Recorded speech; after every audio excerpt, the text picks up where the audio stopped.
Hi guys, so following a tactical failure to remove asylum seekers to Rwanda last week, it seems that the gamins and racists have taken the bait and have of course redirected their bile away from the Home Secretary Priti Patel to Europe instead. Here in an epic level of no understanding of immigration, asylum or the European Court of Human Rights, hosted by a guy who's a comedian but is now talking about serious subjects.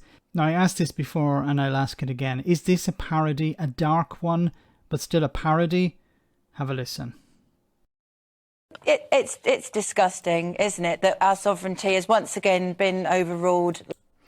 Sorry to interrupt so soon, but what do you think sovereignty means to this lady? Like this, and we need to remember these people have come through France, which is a safe country. They've, a lot of them, they're all coming here illegally. I've got no problem whatsoever with immigration, but these people are illegal. I have no problem with immigrants, but these are illegal. How have you defined, what is your definition of illegal? That's what I'd love to know. How have you determined that these people are quote unquote illegal? If somebody arrives in the UK and claims asylum, how they got there should not be used as a reason to deny their asylum claim. So if somebody arrived by plane or by rubber boat, it should not be used. It should not be part of the criteria to determine whether somebody's asylum claim is successful, their refugee status is successful or not. Immigrants, and as you say, they're throwing their documentation in the sea. It's predominantly young men. I've read things about blacked out windowed vans collecting them and things like that. It's big business, and the Archbishop of Canterbury saying what he said, I think, is extremely irresponsible. The Archbishop of Canterbury said it's un-Christian and it's un-British, I believe, to send these people there, to not process their asylum claims in the United Kingdom. And, I think Winston Churchill would agree with that. Was Winston Churchill British? So, yeah, I think it's disgusting.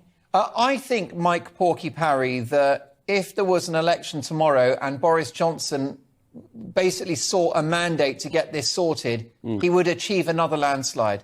Oh, I totally agree with you. I mean, there's a huge majority in the country, I call it the silent majority, who are all for the Rwanda policy and will be infuriated by the fact that the Europeans have come in again. Okay, first of all, Boris Johnson would win a majority because there is a silent majority of racists in Britain, and this silent majority of racists would come out and vote for Boris Johnson if he got Rwanda done.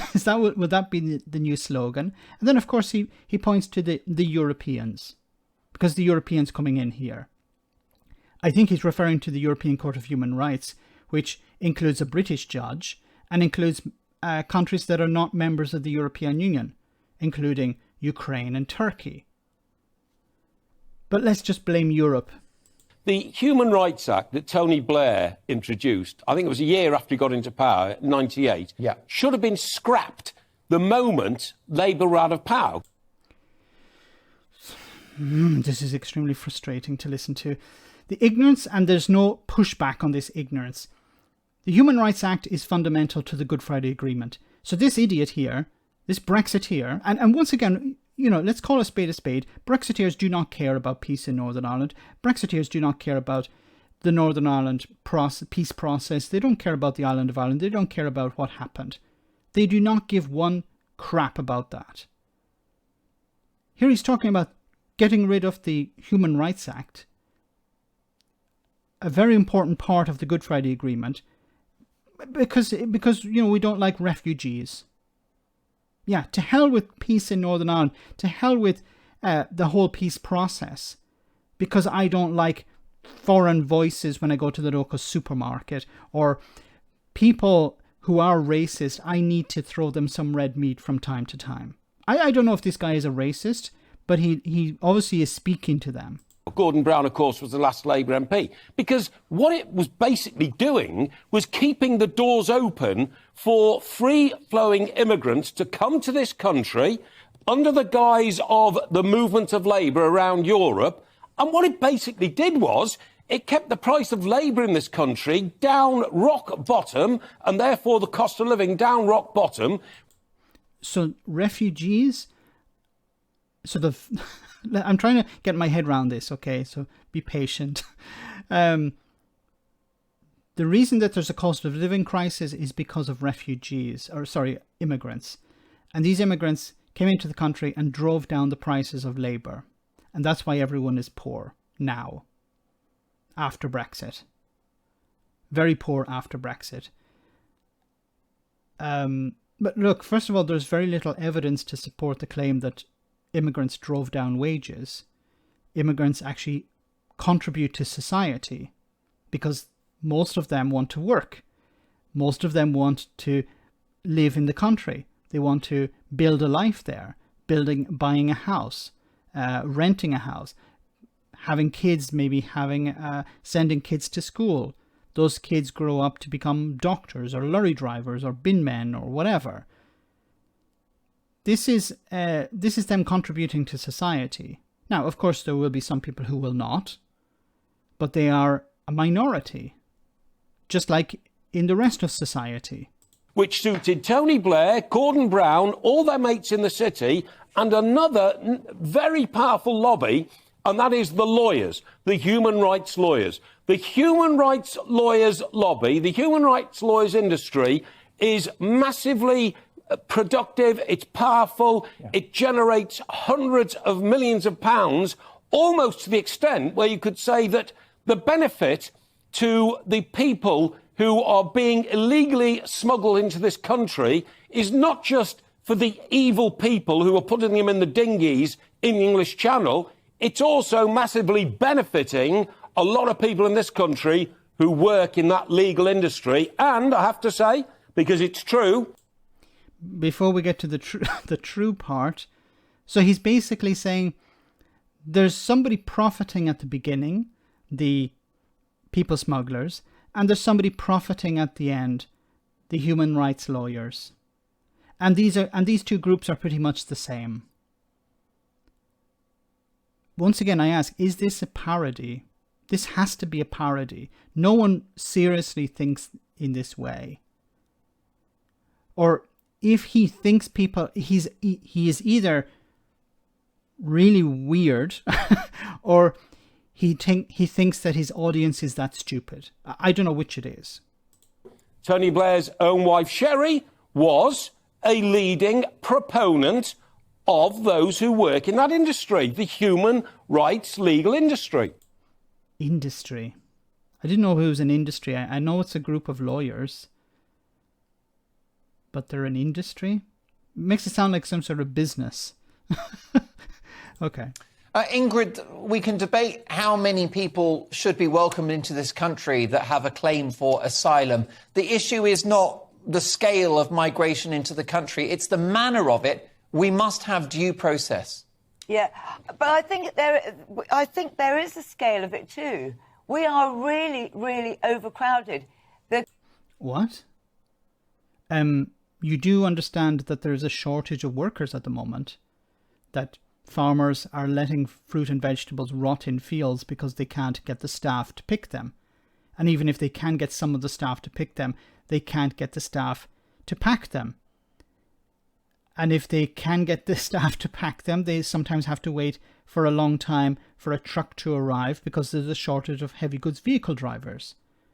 And there's a shortage along the supply chain, all the way up to the supermarkets and the restaurants.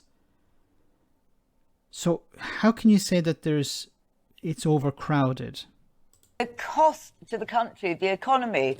I mean, just with this, well, first of all, we paid them 120 million to Rwanda to take them in advance. But it costs £12,000 per person to process. That's once they get there. In the meantime, it's costing us 500 million to put them up in actually quite nice accommodation. Oh, so we should put them up in bad accommodation. We should make them suffer a bit. Is that what she's trying to get at? Yeah, somebody who has been traumatized, they arrive in the country seeking asylum in the UK. Remember, and I said this before, people seek asylum in the UK because they have connections to the UK, they have friends, family, maybe they speak English. That's why they want to get to the UK. That's why they don't want to stay in France. Why would you want to stay in a place where your family is not? If you have family already in the country, that's where you want to go to. If I had to live in another part of the world, I'd probably live in a place where I have family. I have some sort of connection. Generally, that's what people do. And if somebody's traumatized, they want to be close to people they know. They want to be close to a support network. Why is this so difficult to understand? Bearing in mind as well that we also had paid France a big sum of money twice to prevent them from coming over here. They keep taking the money. I mean, they must be laughing up their sleeves at us that we get it so wrong. And as for this very last minute, the European courts and everything, I think they've been working on this very, very silently and hard in the background because they absolutely knew what we were going to do. And then they scuppered it at the 11th hour. But no, it wasn't them. It was last-minute appeals. So this triggered last-minute appeals. Obviously, I'm not a legal expert. Maybe these people are legal experts, so maybe I'm talking out of my behind. But it triggered last-minute claims, last-minute injunctions. So it was not the European Court of Human Rights. This was part of the process, but it was not them at the end. And, it could have been the case that Priti Patel ignored the judges and the courts and sent the people anyway. But the problem with that is you would have a plane that would be flying to Rwanda that Rwanda could get into trouble with. Because if the UK is breaking international law, then the country who receives these people would be also breaking international law. And I don't think Rwanda wants to break international law to benefit Priti Patel or Boris Johnson. Interestingly, Denmark, they had legislation passed last June. Now, surely it comes under the same European court process and legislation. So they don't produce legislation. Countries produce legislation. This is not...